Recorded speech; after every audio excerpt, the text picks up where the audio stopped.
गलतियों के नाम पौलुस रसूल का खत।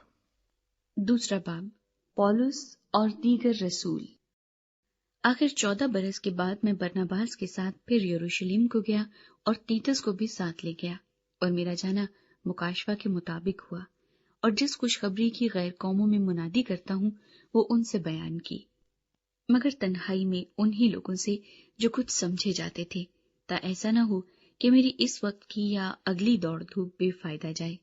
लेकिन तीतस भी जो मेरे साथ था और यूनानी है, खतना कराने पर मजबूर न किया गया, और ये उन झूठे भाइयों के सबब से हुआ जो छुप कर दाखिल हो गए थे और चोरी से घुस आए थे, ताकि उस आजादी को जो हमें मसीह यीशु में हासिल है जासूसों के तौर पर दरियाफ्त करके हमें गुलामी में लाएं। उनके ताबे रहना हमने घड़ी भर भी मंजूर न किया, ताकि खुशखबरी की सच्चाई तुम में कायम रहे। और जो लोग कुछ समझे जाते थे, खा वो कैसे ही थे, मुझे इससे कुछ वास्ता नहीं, खुदा किसी का तरफदार नहीं।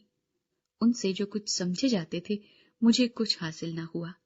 लेकिन बरक्स इसके जब उन्होंने ये देखा कि जिस तरह मख्तूनों को खुशखबरी देने का काम पतरस के सपुर्द हुआ, उसी तरह नामख्तूनों को सुनाना इसके सपुर्द हुआ, क्योंकि जिसने मख्तूनों की रसालत के लिए पतरस में असर पैदा किया, उसी ने गैर कौमों के लिए मुझ में भी असर पैदा किया। और जब उन्होंने उस तौफीक को मालूम किया जो मुझे मिली थी, तो याकूब और कैफा और यूहन्ना ने, जो कलीसिया के रुकन समझे जाते थे, मुझे और बरनबास को दाहिना हाथ देकर शरीक कर लिया, ताकि हम गैर कौमों के पास जाएं और वो मख्तूनों के पास। और सिर्फ ये कहा कि गरीबों को याद रखना, मगर मैं खुद ही इसी काम की कोशिश में था। पौलुस अंताकिया में पतरस पर मलामत करता है। लेकिन जब कैफा अंताकिया में आया तो मैंने रूबरू होकर उसकी मुखालफत की, क्योंकि वो मलामत के लायक था, इसलिए कि याकूब की तरफ से चंद शख्सों के आने से पहले तो वो गैर कौम वालों के साथ खाया करता था, मगर जब वो आ गए तो मख्तूनों से डरकर बाज रहा और किनारा किया, और बाकी यहूदियों ने भी उसके साथ होकर रियाकारी की, यहाँ तक कि बरनबास भी उनके साथ रियाकारी में पड़ गया।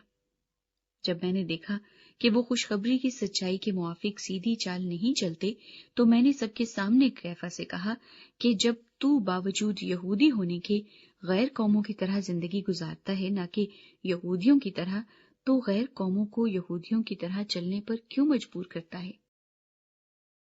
ईमान से नजात। गो हम पैदाइश से यहूदी हैं और गुनाहगार गैर कौमों में से नहीं,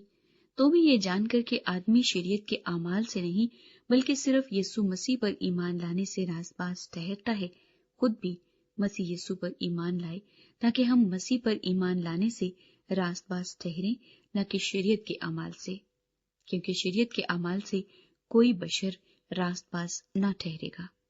और हम जो मसीह में राज़बाज़ ठहरना चाहते हैं, अगर खुद ही गुनाहगार निकले तो क्या मसीह गुनाह का बाइस है? हरगिज नहीं, क्योंकि जो कुछ मैंने ढा दिया, अगर उसे फिर बनाऊं तो अपने आप को कसूरवार ठहराता हूं। चुनाचे मैं शरीयत ही के वसीले से शरीयत के एतबार से मर गया,